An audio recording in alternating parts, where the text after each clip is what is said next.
Buat kalian pecinta superbike, world superbike ataupun MotoGP pasti nggak asing deh kalau ngelihat motor listrik satu ini nih, karena dia jadi motor pedok untuk motor-motor pembalap Ducatinya.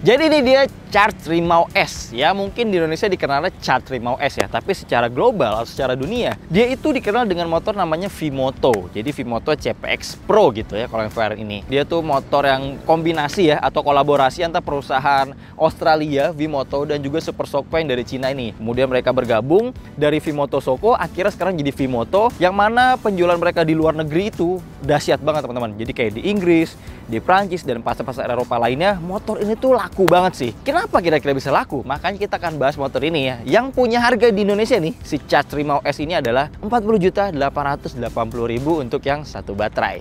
Kalau yang dua baterai seperti yang saya pakai ini, kalian perlu nambah 15 juta, jadi harganya ada di angka 55.880.000 on road Jakarta, kurang lebih seperti itu. Lantas kita bahas dulu dari segi penampilannya. Jadi kalau dari segi penampilan memang Charge Rimau S ini unik banget ya. Mungkin bisa dibilang tampilannya beda banget, original banget, otentik banget dibandingkan sama motor-motor listrik lainnya nih, yang merek-merek lain. Nah, karena merek-merek lain tuh ada yang mereka tuh biasanya rebrand dari merek yang udah ada, cuma diganti-ganti mereknya aja. Nah, kalau ini tuh ibaratnya OG banget, original banget, karena emang desainnya ini tuh utuh dari V-Motonya dibawa ke sini diganti menjadi Charge. Kemudian juga di sini kita bisa ngelihat tampilan Eropanya khas banget, bisa dilihat dari penggunaan ring depannya yaitu ring 16 inci, sedangkan yang belakangnya pakai ring 14 inci. Jadi ini bikin sisi depannya itu kelihatan lebih tinggi, kelihatan gagah, yang mana kalau dipakai sama postur orang Eropa yang badannya gede-gede, itu motornya nggak jadi kelihatan kecil, begitu. Kemudian kalau kita ngeliat sisi belakangnya, motornya tuh cenderung flat teman-teman. Malah kalau dilihat tuh kayak motor niaga banget ya. Karena di sini tuh dia punya jok besar, terus juga jok pembonceng ini modelnya terpisah, yang mana kalau emang dibuat untuk niaga, misalkan buat bawa box atau buat bawa barang-barang lainnya, dia bisa pakai model yang flat decknya gitu. Karena ini rangkanya kokoh banget. Kalian bisa lihat ya dari sini nih, rangkanya tuh langsung diekspos, rangka tubularnya sampai ke belakang sini nih. Dan behelnya juga udah ready banget buat dipasangin top box. Jadi bisa dibilang motor itu motor yang siap diajak tempur, siap dibawa beban berat untuk keseharian kalian. Kemudian kalau kita ngeliat desain lampunya, ini dia minimalis gitu ya. Karena kalau kita ngeliat di headlampnya sini, modelnya tuh ibaratnya tuh kayak kacamata sih kalau saya lihat gitu ya. Jadi di sisi tengahnya nih agak putus, agak menyempit, sedangkan di kanan kirinya nih agak lebih lebar. Dan dia itu untuk low beamnya yang sisi tengahnya, sedangkan high beamnya buat yang di sisi luarnya. Tapi sayangnya untuk performa lampunya sebenarnya cenderung biasa aja sih. Ya nggak terlalu terang banget dan juga nggak redup-redup banget lah. Cuma ya BB aja. Ya paling nggak bisa menyinari lah, bisa membantu pengendaranya terutama di kondisi yang gelap. Kemudian lampu seinnya terpisah di sini. Nah, berada di atas, modelnya model kuping gini ya. Jadi dia pakai tiang yang lumayan elastis, jadi harusnya nggak akan mudah patah. Kemudian kalau lampu yang belakang, lampu stop lampnya juga modelnya model pipih gitu, pipih kecil, minimalis banget. Dan seinnya juga sama model yang kuping juga. Dan mereka ini sudah menyematkan full LED untuk di setiap lampu penerangannya. Kemudian untuk spatboard yang belakang emang agak unik ya. Kalau kita lihat di sini spatboardnya dia nggak menyatu yang dari atas ini, tapi untuk menahan debu kotoran yang terlempar dari roda belakangnya dia menggunakan mudguard. Yang mana mudguardnya ini tuh terpasang di swing arm sebelah kiri dan ini kokoh banget asli. Tebel banget. Bisa saya bilang build quality dari motor ini ya, dari segi body, pipa-pipa, behel, ini semuanya padat banget.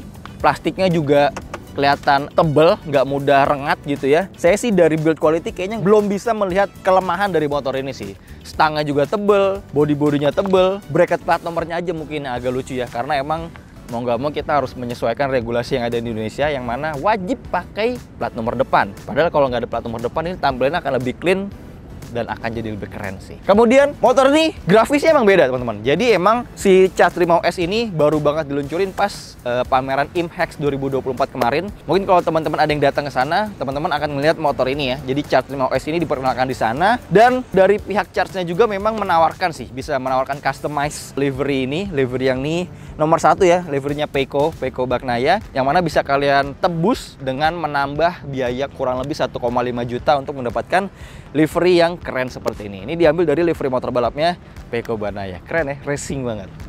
Kalau kita bicara fitur, Charge 5 OS ini dibekali dengan mungkin kuncinya masih kunci biasa, tapi dia dilengkapi dengan remote. Remote ini bisa berguna sebagai alarm salah satunya. Coba kita aktifin ya. Ini ada tombol gembok di sini. Nah, dia udah aktif. Dan kalau kita goyang-goyang, nah, buzzernya emang kedengarannya nggak terlalu kencang sih. Kayak suara polisi-polisian gitu ya, mainan-mainan anak. Nah, dia akan mengunci roda belakangnya tuh, nggak bisa muter. Jadi motor ini nggak akan bisa didorong-dorong, karena dia roda belakangnya mengunci. Untuk membukanya bisa pakai tombol yang ini, untuk unlock. Dan di bawahnya juga ada tombol petir ini nih. Jadi kita tuh bisa pakai motor ini keyless ya. Keylessnya tapi semi-semi keyless. Karena harus memastikan kalau motor ini nggak dikunci stang. Gitu ya. Nggak dikunci stang, kita pencet tombol petir. Dia bisa nyala. Gitu. Matiinnya juga bisa dari sini. Atau bahkan kita bisa matiin dari sini nih. Kita pencet aja ininya. Nah, bisa mati juga dari situ. Dan ini otomatis alarmnya aktif. Tuh, matiinnya lagi dari sini. Seperti itu ya. Itu fitur yang pertama. Kemudian motor ini selain tadi lampunya sudah full LED, dia juga speedometernya udah pakai digital, teman-teman. Speedometernya modelnya PP gini, dia pakai layar digital dan masih monokrom ya. Jadi warnanya hitam putih aja. Nah, kalau dinyalain ada openingnya tadi. Lalu informasinya kita bisa dilihat sini. Pertama ada range. Ini adalah perkiraan jarak tempuh, tapi kalau menurut saya ini berlebihan banget sih dia ini kalkulasinya.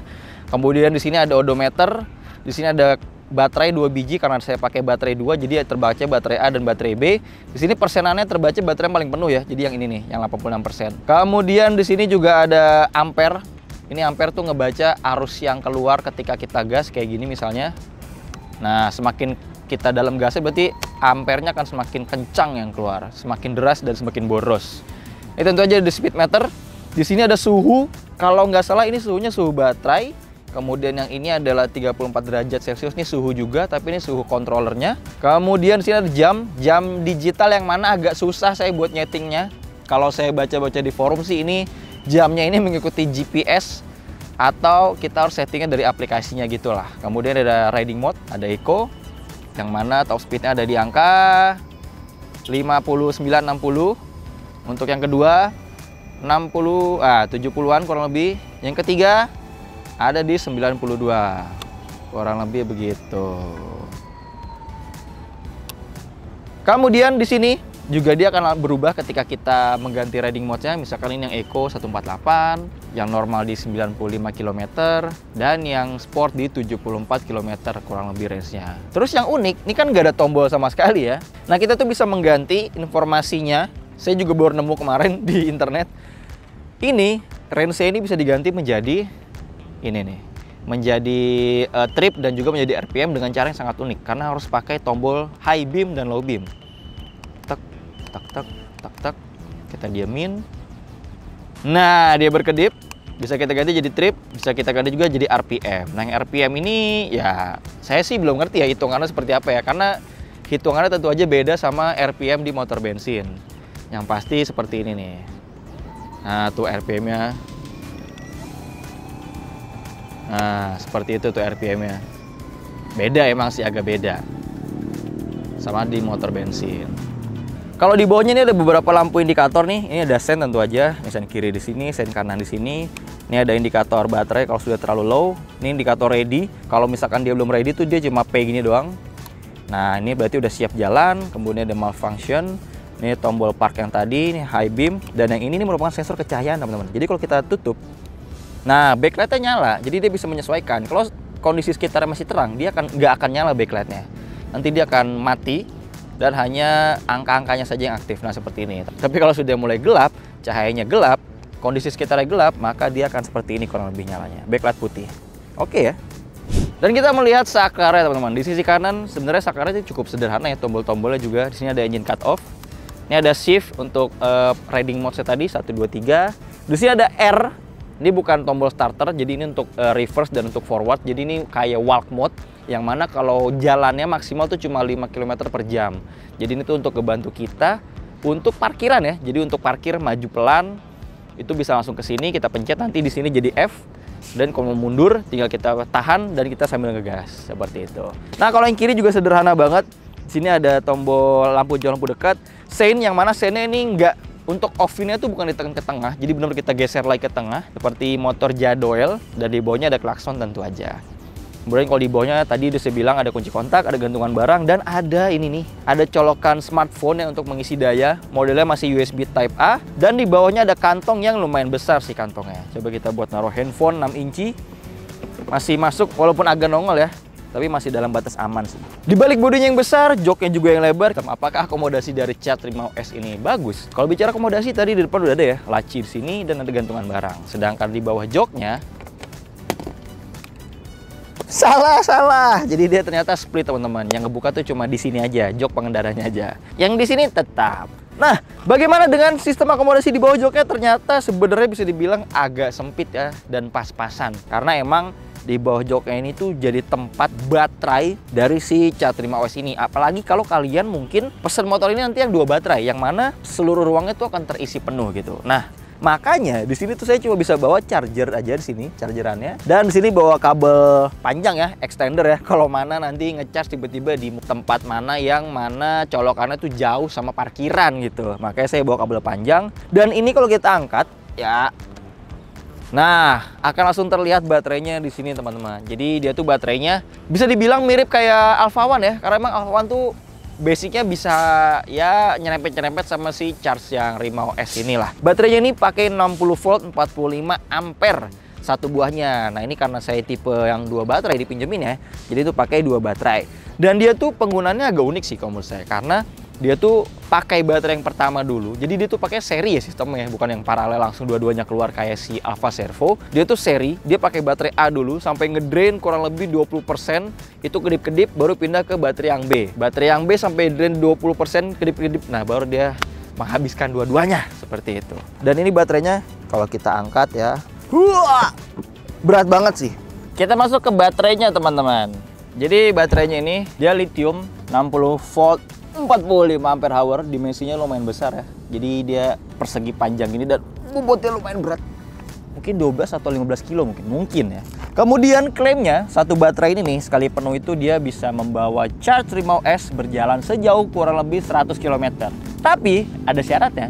Jadi klaim 100 km itu bisa didapatkan dengan cara kecepatan rata-ratanya ada di angka 30 km per jam aja dan menggunakan mode Eco atau selektor 1 ini.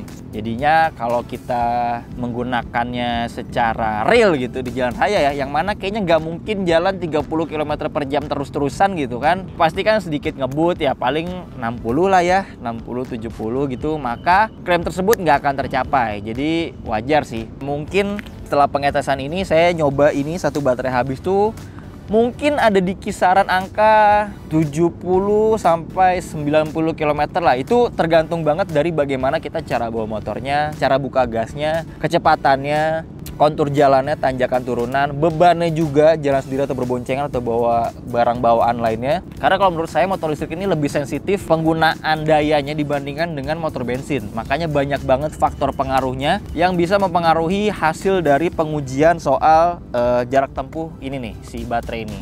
Jadi range-nya mungkin kalau lagi ngebut-ngebut banget jalan kosong bisa dapat 70 km, kalau lagi jalan santai bisa dapat 80 sampai 90 km. Untuk tembus ke 100 km-nya agak sulit karena itu kecepatannya harus di 30 km per jam, yang mana itu pelan banget rasanya ya. Kemudian chargernya saya dapat yang tipe yang slow charge-nya, dia ada juga yang fast charging kalau nggak salah, cuma terpisah atau harus nambah gitu lah, opsional.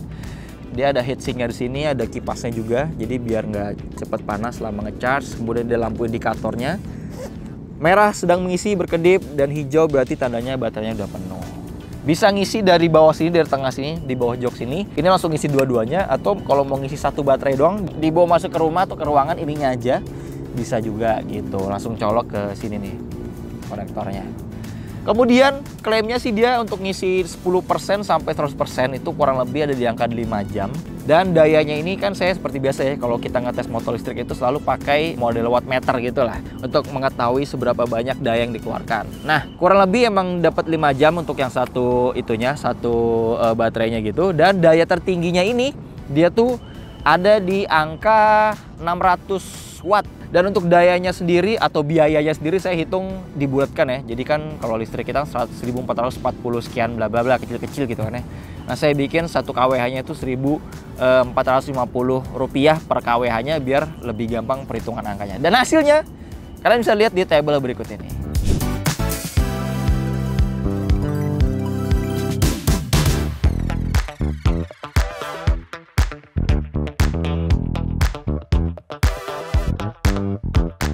Lalu bagaimana dengan posisi pengendara dari Charge 5S ini? Langsung saja kita naiki.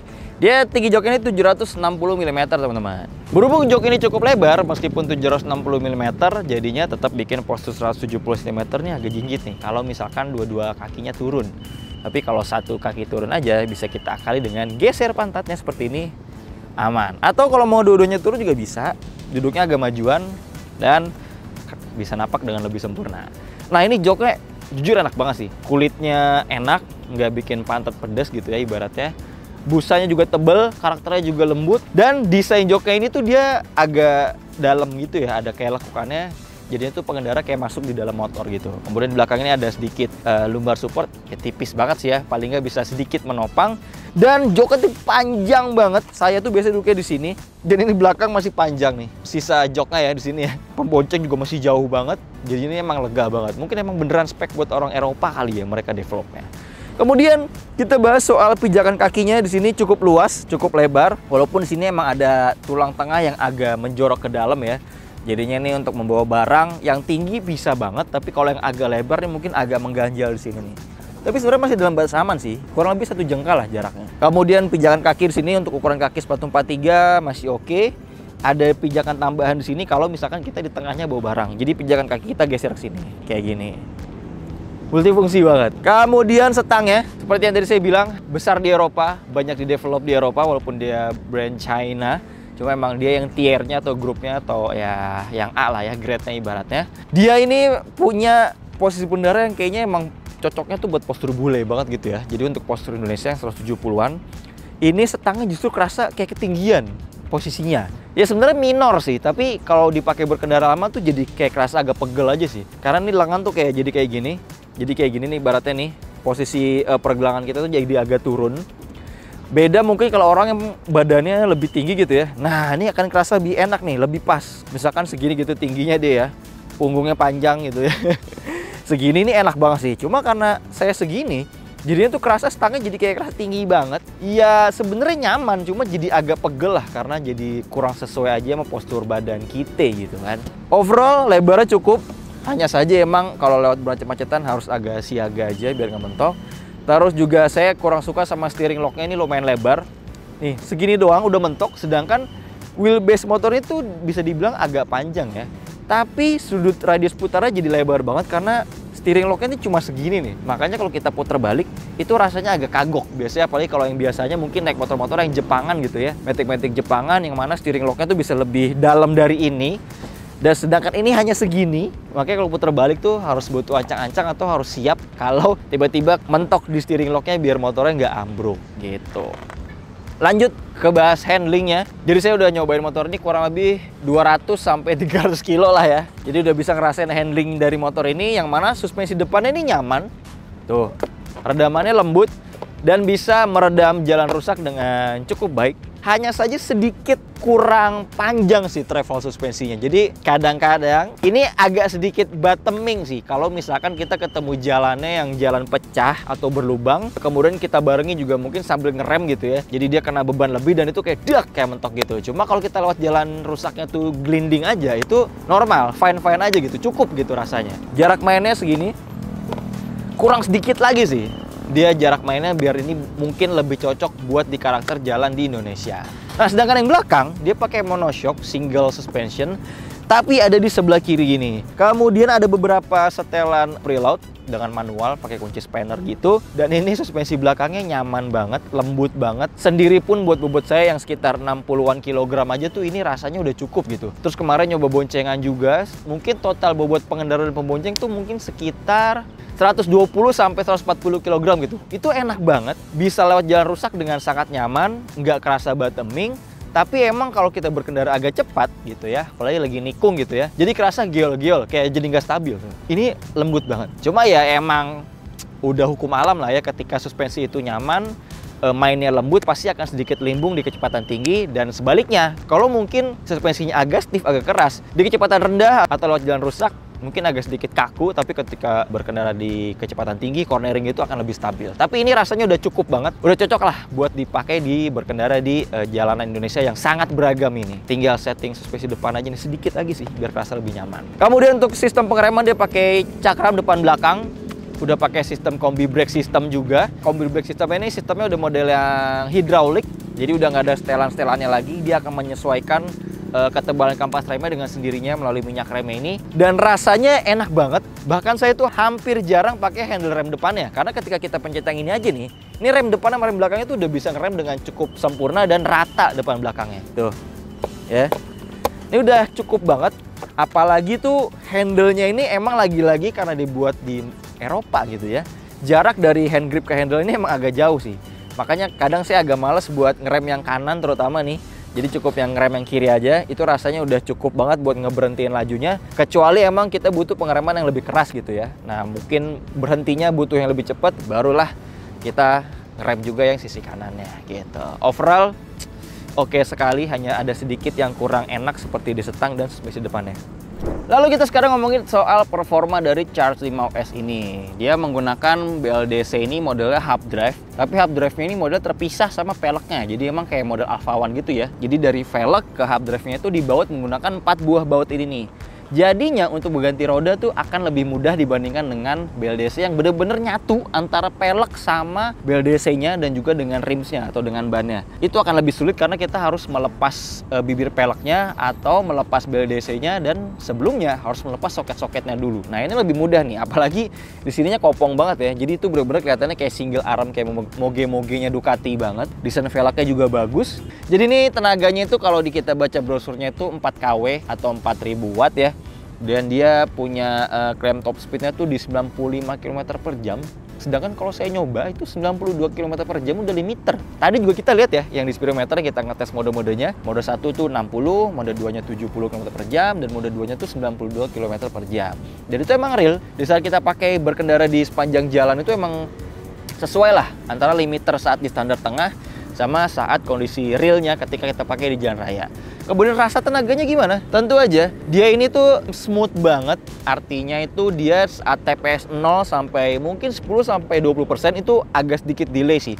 Mungkin untuk faktor safety-nya ya, biar orang-orang itu nggak kaget pas naik motor listrik, karena mesin listrik itu kan terkenal dengan torsinya yang instan. Jadi di awal-awal tuh agak kosong, tapi ketika kita gas lebih dalam lagi, ampernya lebih banyak lagi yang keluar, itu barulah kerasa sangat bertenaga dari si BLDC-nya ini. Dia juga karena BLDC model hub drive, jadi senyap banget, hampir nggak ada suara. Jadi sepanjang perjalanan tuh mungkin sampai bisa mendengar suara percikan air yang dihasilkan dari bannya gitu ya ketika lewat jalan-jalan becek. Kemudian dari 3 riding mode-nya itu emang ada perubahan respon tenaga dan juga top speed pastinya. Kemudian juga motor ini sebenarnya ada fitur kayak regenerative brake-nya gitu, tapi saya agak bingung sih karena regenerative brake-nya itu dia cuma mengunci atau memberikan respon engine brake-nya itu cuma di tahap-tahap awal aja atau di saat tutup gas pertama. Nah setelah itu motor itu kayak cuma menggelinding aja, bener-bener kayak nggak ada engine brake-nya. Jadi kalau kita tutup gas tuh dia menggelinding, bener-bener menggelinding segelinding motor itu gitu. Jadi emang regenerative brake-nya ini nggak terlalu kerasa sih kalau menurut saya. Lalu bagaimana soal tanjakan? Nah kalau tanjakan ini sebenarnya balik lagi sih, tergantung seberapa curam tanjakannya, terus juga seberapa berat beban yang kita bawa di motor listrik ini. Tapi emang kalau kita ngelihat ini tuh sebenarnya nggak ada klaim sih, dia tuh bisa menaklukkan tanjakan berapa derajatnya. Tapi kalau tanjakan yang masih dalam batas umum gitu ya, kayak tanjakan flyover, kemudian mungkin tanjakan-tanjakan ya komplek atau klaster gitu, sebenarnya masih aman banget sih. Dia sebenarnya cukup kuat tenaganya. Kemudian juga, oh ya, karena dia ini kan menggunakan ring ban yang lumayan besar ya, 14 inci di belakang dan 16 inci di depan. Ini bikin motor tuh kerasa lebih stabil ketika kita pacu di kecepatan tinggi gitu. Di kecepatan 70, 80, 90, motor tuh kerasa lebih stabil kalau dibandingkan dengan mungkin motor listrik yang modelnya skuter gitu ya, yang bannya 12 inci atau bahkan 10 inci gitu, yang mana kalau kita berkendara di kecepatan tinggi tuh rasanya akan agak limbung. Nah, untuk hasil akselerasinya nggak lupa kita tes pakai Race Logic dan ada di tabel berikut ini.